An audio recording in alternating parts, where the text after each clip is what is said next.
કેન્દ્રીય બજેટ રજૂ થવાનું છે ત્યારે જામનગરના બ્રાસ ઉદ્યોગ માટે વિશેષ જોગવાઈ કરવામાં આવે તેવી માંગ કરવામાં આવી છે।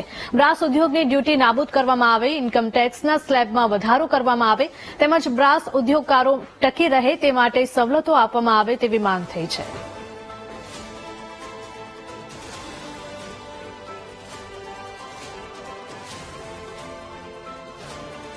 માનનીય નાણાપ્રધાન શ્રી નિર્મલા સીતારામજી 2025નું જે બજેટ રજૂ કરે છે એમાં જામનગર બ્રાસ ઉદ્યોગ માટે મોટામાં મોટો પ્રશ્ન તો એ છે કે જે ડ્યુટી છે એ સંપૂર્ણ નાબૂદ થવી જોઈએ। બહારના ઇમ્પોર્ટ થાય છે બહારનો સ્ક્રેપ એનામાં, અને બીજું કે જે ઇન્કમટેક્સનો સ્લેબ છે, જ્યારે આજે મોંઘવારી વધી રહી છે ત્યારે આ સ્લેબ ઘણા વર્ષો ત્યાં એક સરખો જ ચાલ્યો આવે છે, તો ઇન્કમટેક્સના સ્લેબમાં પણ વધારો કરવો જોઈએ।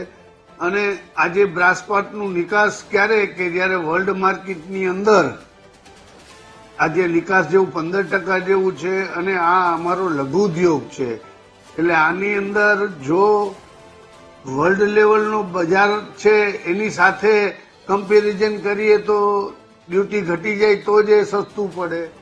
અત્યારે 25-26નું બજેટ માનનીય નાણામંત્રી રજૂ કરી રહ્યા ત્યારે અમારે જે કંઈ નાણામંત્રીને કહેવાનું છે એ આ મુજબ છે। સૌથી પહેલા તો અમારા જે લેબર કાયદા છે એમાં ઘણા ધરમૂળથી ફેરફાર કરવાની જરૂર છે, કારણ કે અમે બધા નાના ઉદ્યોગ છે। જે ઉદ્યોગકાર છે એ નાનેથી આપમેળે ઉભો થયો છે, એ એકલો જ માણસ બધું કરે છે, તો એ બધા કાયદાને પહોંચી વળે શકે એમ નથી। તો અમારી વિનંતી છે કે અમારી અહીંયા ઓછામાં ઓછા 50 માણસ સુધી કોઈ પણ જાતના કાયદા અમને ન લાગુ પડે એવી વ્યવસ્થા કરવામાં આવે તો આ લઘુ ઉદ્યોગ વધુમાં વધુ માણસોને અત્યારે 3 થી 4 લાખની રોજીરોટી આપે છે, પણ કદાચ ભવિષ્યે 8 થી 10 લાખની રોજીરોટી આપી શકે એમ છે।